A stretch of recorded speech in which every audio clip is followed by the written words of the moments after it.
Ok, la première étape de cette thématique sur Disciple 2.0, c'était celle de comprendre la promesse du Saint-Esprit. Elle se reçoit et donc elle s'attend. Et la deuxième chose qu'on a vue, c'est que le Saint-Esprit, il peut être avec nous, donc il faut comprendre qui il est. Et ce soir, nous allons voir le Saint-Esprit sur nous. Alors, ce ne sont que des métaphores que j'explique, il y a tant de façons d'expliquer différemment ce que la parole de Dieu veut dire. Je n'arrive pas à me connecter, dit Karine. Il y a tant de façons de comprendre ce que la Bible veut dire, et justement, c'est notre exercice du mercredi soir désormais. Ce sera l'étude d'un passage de la parole de Dieu. On a commencé la semaine dernière. Pour ceux que ça intéresse, je ne l'enregistre pas, mais pensez à être là, et j'ai mis la référence du passage à étudier. Et ce soir, le Saint-Esprit sur nous. Pourquoi sur nous? Eh bien, c'est simplement la lecture qu'on en fait dans Actes chapitre 2, qu'on va relire ensemble, encore une fois, parce que tout est basé là-dessus. Je n'ai pas pour habitude d'inventer ou de faire dire à la Bible ce que j'ai envie. Ce qui m'intéresse avant tout, c'est plutôt de décrire, de comprendre et d'interpréter ce qu'elle dit.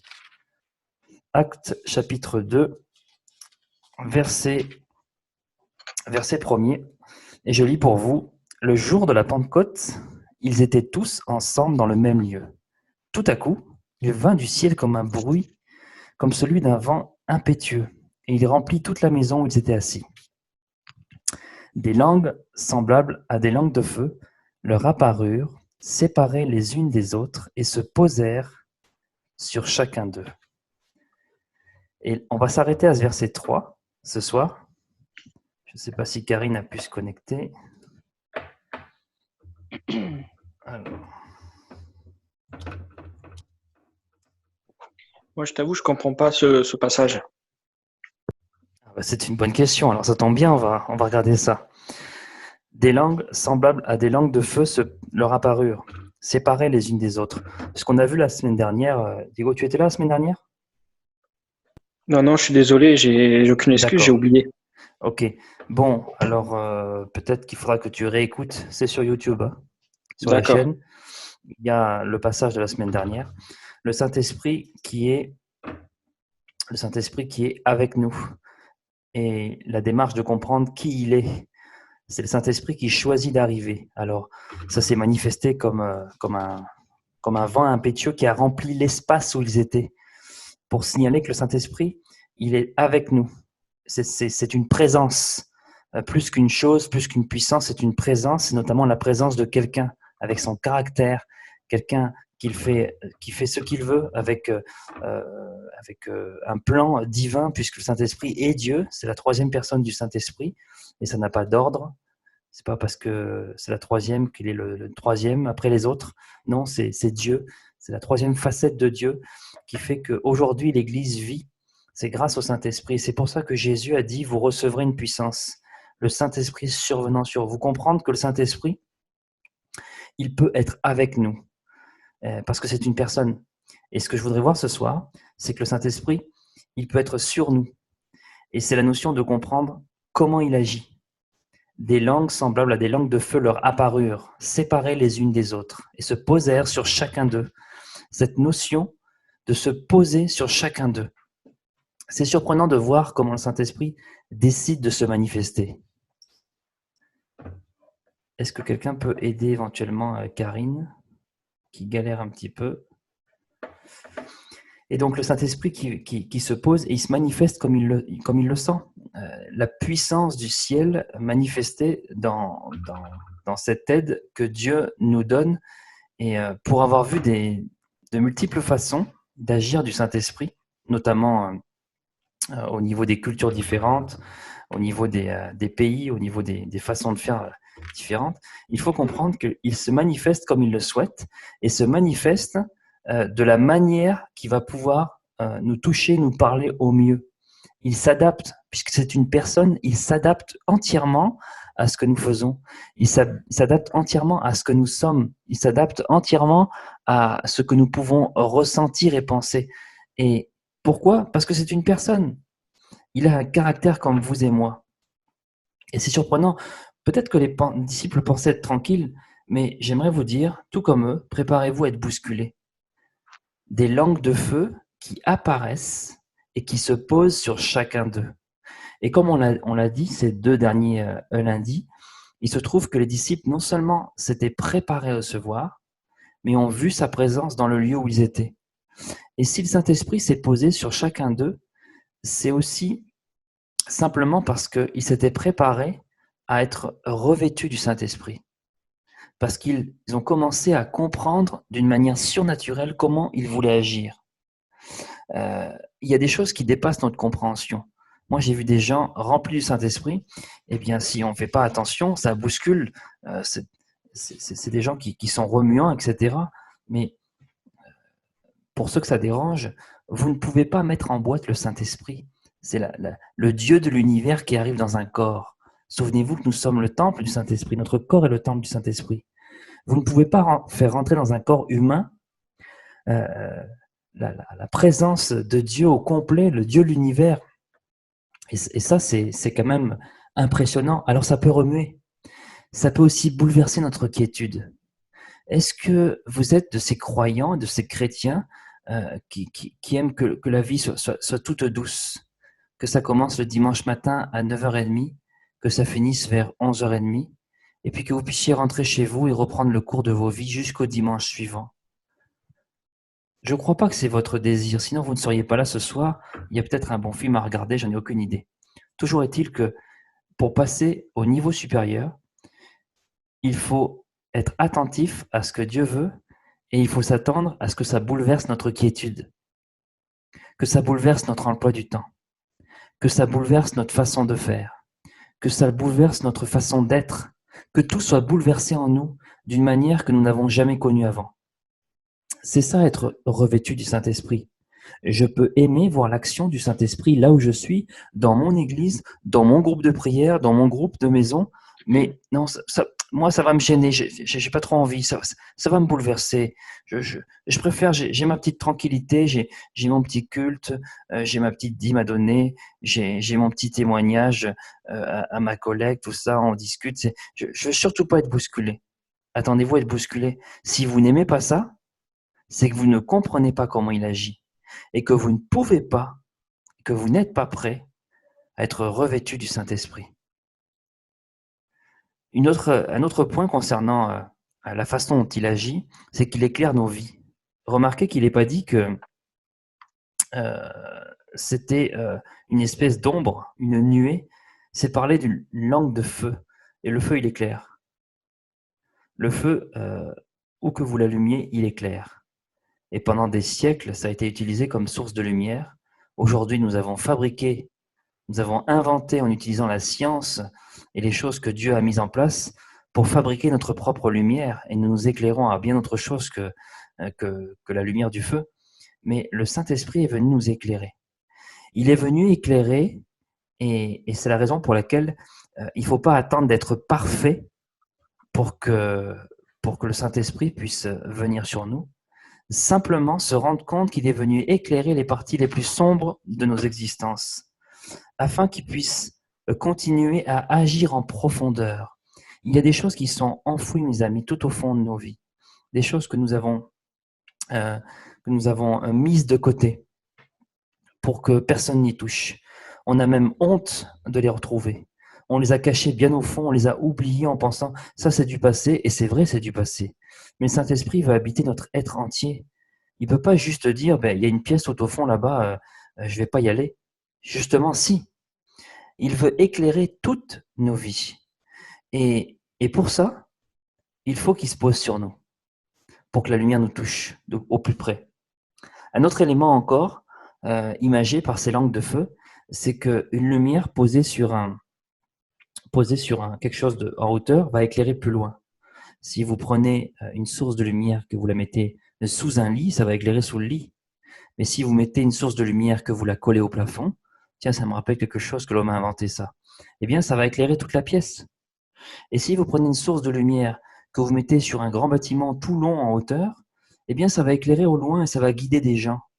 Voilà encore une autre raison pour laquelle Dieu veut que nous soyons revêtus du Saint-Esprit. Parce que c'est alors qu'on comprend comment il veut agir dans nos vies et par nos vies. Et la dernière chose que je vais aborder à ce propos, c'est qu'il nous revêt individuellement. Se posèrent sur chacun d'eux. Encore une fois, c'est une expérience qui est donnée à chacun. C'est une expérience qui est ouverte à chacun. Le Saint-Esprit ne veut pas utiliser le groupe. Tout comme Dieu n'utilise pas de groupe, il s'est choisi un peuple, mais la Bible dit aussi qu'il nous connaît chacun. Il connaît le nombre de cheveux sur nos têtes. Il nous connaissait dès lors que nous étions à peine formés dans le ventre de notre maman. Et comme il sait tout ça, il a envie de nous connaître personnellement. Il a envie de se faire connaître personnellement. On ne peut pas envisager, juste un instant, se dire « Bon, ben, ma femme, elle est remplie, c'est bon. Je n'ai pas besoin, on est deux, ça va. Après tout, il y a un vase communicant. » Alors c'est vrai qu'il y a une aura de bénédiction et que le Saint-Esprit agit de cette manière. Mais il souhaite que toi aussi, dans ta vie, tu deviennes un disciple 2.0 qui a manifesté le désir, la patience, la recherche, afin qu'il puisse se poser sur toi.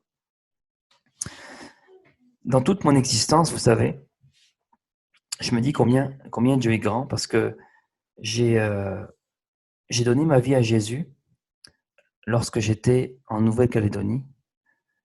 J'étais allé voir mon papa et je lui avais demandé qu'est-ce que je dois faire pour que Jésus vienne dans mon cœur. J'étais assez jeune et j'avais lu des choses. L'école du dimanche m'avait appris des choses. Et puis il m'a expliqué simplement, il faut que tu l'invites. Aussi simple que ça. Il n'y a pas de protocole à voir. Se courber en direction de quelque chose, se laver, se sanctifier, réciter toutes sortes de prières pour se purifier. Non, il faut juste l'inviter. Et vous savez quoi?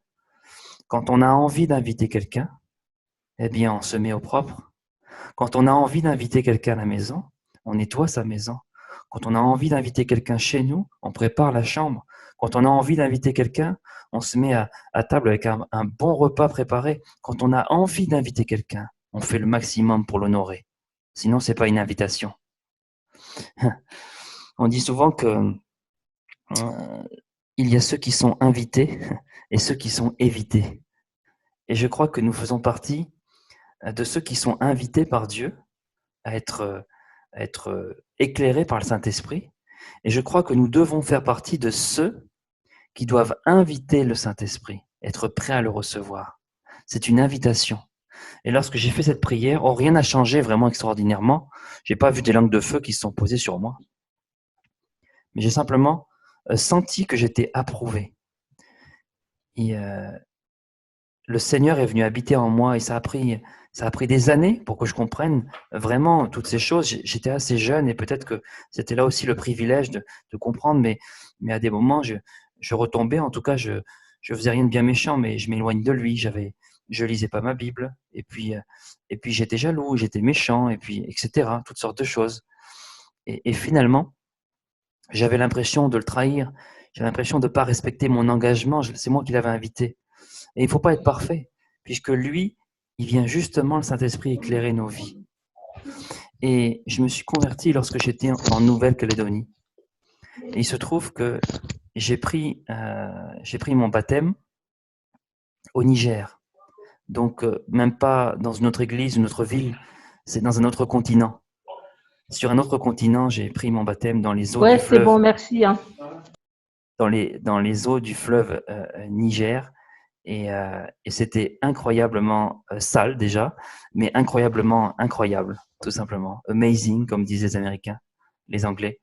C'était incroyable. Après toutes ces années à tenter de suivre Jésus, à essayer de comprendre qui il est, le rencontrer jour après jour, j'avais compris qu'il ne fallait pas que je sois parfait pour prendre cet engagement public. Quand bien même certains pouvaient me juger de ce que je n'étais pas parfait, Dieu ne me demandait pas d'être parfait. Et c'est en France que j'ai pour la première fois vécu cette expérience avec le Saint-Esprit, être baptisé du Saint-Esprit. Et tout ça dans 3 pays, 3 continents différents, c'est quand même incroyable. Ça, c'est la puissance de Dieu. Ça, c'est le miracle de Dieu. Et vous devez comprendre comment Dieu agit, comment le Saint-Esprit agit. Si nous sommes tous ouvriers de Dieu, nous sommes tous ouvriers de Dieu. Si nous le sommes tous, le Saint-Esprit n'est pas une option. Le Saint-Esprit n'est pas utile que pour les leaders, que pour les pasteurs, que pour ceux qui prêchent ou à la limite que ceux qui chantent.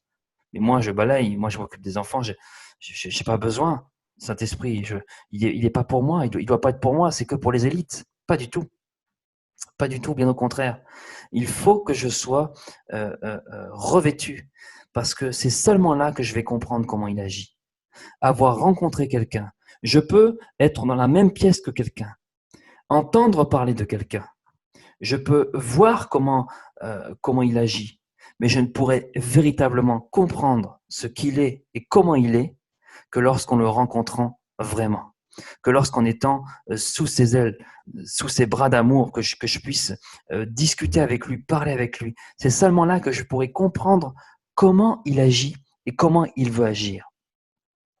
Et à la mesure du corps que nous formons, Dieu a fait ça d'une manière incroyable en nous. Vous savez, à l'origine de la vie, il y a ce qu'on appelle les cellules souches. Les cellules souches sont des cellules couteau suisse. C'est-à-dire qu'elles peuvent devenir, ces cellules, n'importe quel type de cellules. Des cellules qui vont former les os, qui vont former les muscles, qui vont former les organes, qui vont former les yeux, qui vont former... C'est ce qu'on appelle les cellules souches, qui se trouvent justement dans le cordon ombilical, ces cellules qui vont construire le fœtus pendant qu'il est protégé dans le ventre de sa maman. Et ces cellules-là, elles peuvent devenir telle ou telle autre cellule en fonction du besoin. Elles vont être attribuées à une mission en fonction du besoin. Eh bien, nous sommes comme cela. Mais si je ne sais pas que j'appartiens à Jésus, si je ne sais pas que je suis investi d'une mission, bien sûr, mais que je comprends celui qui donne la mission, comprend comment il agit, comment il veut agir en moi, alors je passerai à côté de la plus grande existence. Je ne saurais pas comprendre à quoi je me destine. Je vais rester un chrétien, mais un chrétien qui pour l'instant ne sert pas à grand-chose.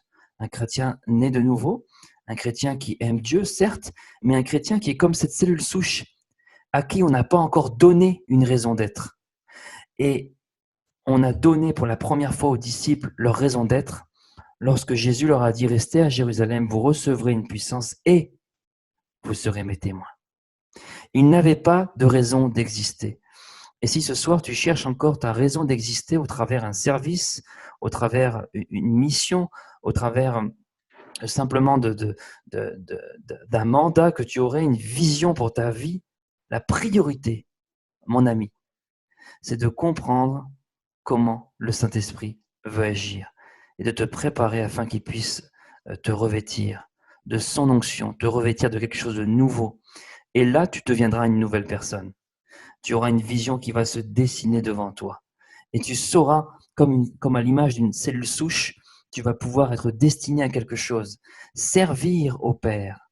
Et je parle bien plus que de servir un café ou de dire bonjour à quelqu'un ou bien même de t'occuper d'enfants ou de faire du bénévolat ou comme moi jouer à la musique, bien plus que ça. Une raison d'exister, une raison d'être, parce que en étant en communication avec le Saint-Esprit, en comprenant comment il agit, alors vous serez bien plus à l'écoute de ce qu'il veut pour vous.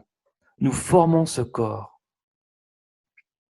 Et la finalité, c'est que nous puissions comprendre la mission. Alors ça, évidemment, ça sera pour la semaine prochaine, parce qu'il faut garder un petit peu des choses pour la semaine prochaine, pour arriver à digérer tout ce que je vous ai apporté là. Mais simplement, tout enfant de Dieu peut ressentir ces choses, peut être en attente que le Saint-Esprit vienne autour de lui, voir se manifester, être touché, être revêtu de ça. Eh bien, j'aimerais vous dire que ça va encore plus loin. Et on lira la suite du verset la semaine prochaine, mais ça va encore plus loin parce que ce n'est qu'une petite fraction de ce que le Saint-Esprit est capable de faire en nous.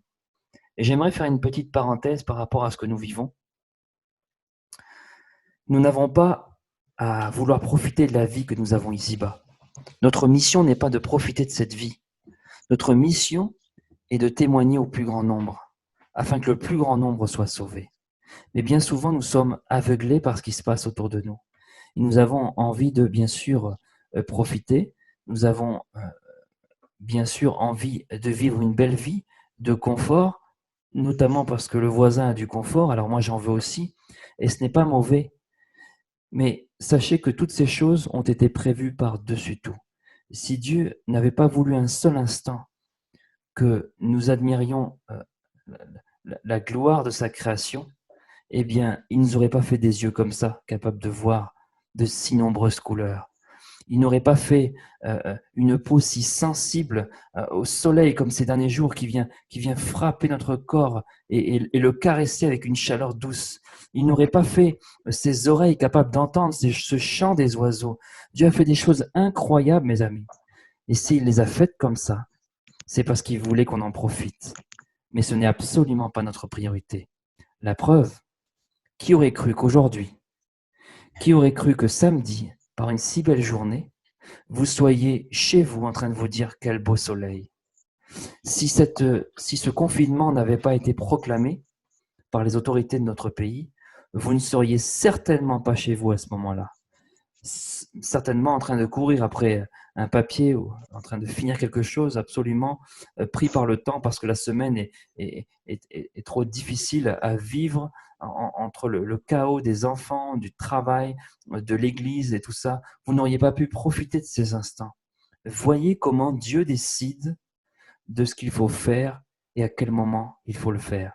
Eh bien, le Saint-Esprit est exactement pareil. Il est celui qui nous dit quoi penser, quoi dire. Et je suis en train de préparer la mission des missions que l'on trouve dans Matthieu, la mission du disciple. Et lorsque vous aurez compris que le Saint-Esprit n'est pas une option, on pourra entamer la mission que Dieu nous donne au travers du discipulat. Et c'est difficile à digérer, mes amis. Je ne veux pas que nous puissions le prendre à la légère. Et je ne me jette pas de fleurs, absolument pas. Je suis au même niveau que vous, exactement au même niveau que vous, à essayer de jour après jour être plus sensible à la voix du Saint-Esprit pour comprendre comment il agit. Voilà les amis, j'ai terminé mon point pour ce soir. Je vais en laisser pour la semaine prochaine, le Saint-Esprit en nous. Vous allez voir à quel point son programme est incroyable. Son programme pour nos vies est magnifique. Alors que j'en discutais avec mes enfants, et le simple fait que je dise à ma fille qui a 4 ans que Dieu nous prépare dans le ciel des récompenses, des couronnes, il y a ces 2 yeux qui se sont ouverts. Ting! Vous auriez dû voir ses yeux. C'est une fille, donc elle pense princesse. Une couronne, c'est tellement incroyable. Et oui, Dieu prépare toutes ces choses pour nous. Parce que l'or lui appartient, toutes les richesses que l'homme convoite sur cette terre, tout appartient à Dieu. Et dans le ciel, c'est encore d'une autre mesure, tellement c'est royal. Et en fait, ces récompenses nous seront données en fonction de notre obéissance, et notamment au sein de la mission qu'il nous donne. Voilà les amis, c'est tout pour ce soir. Je vais vous laisser réagir quelques instants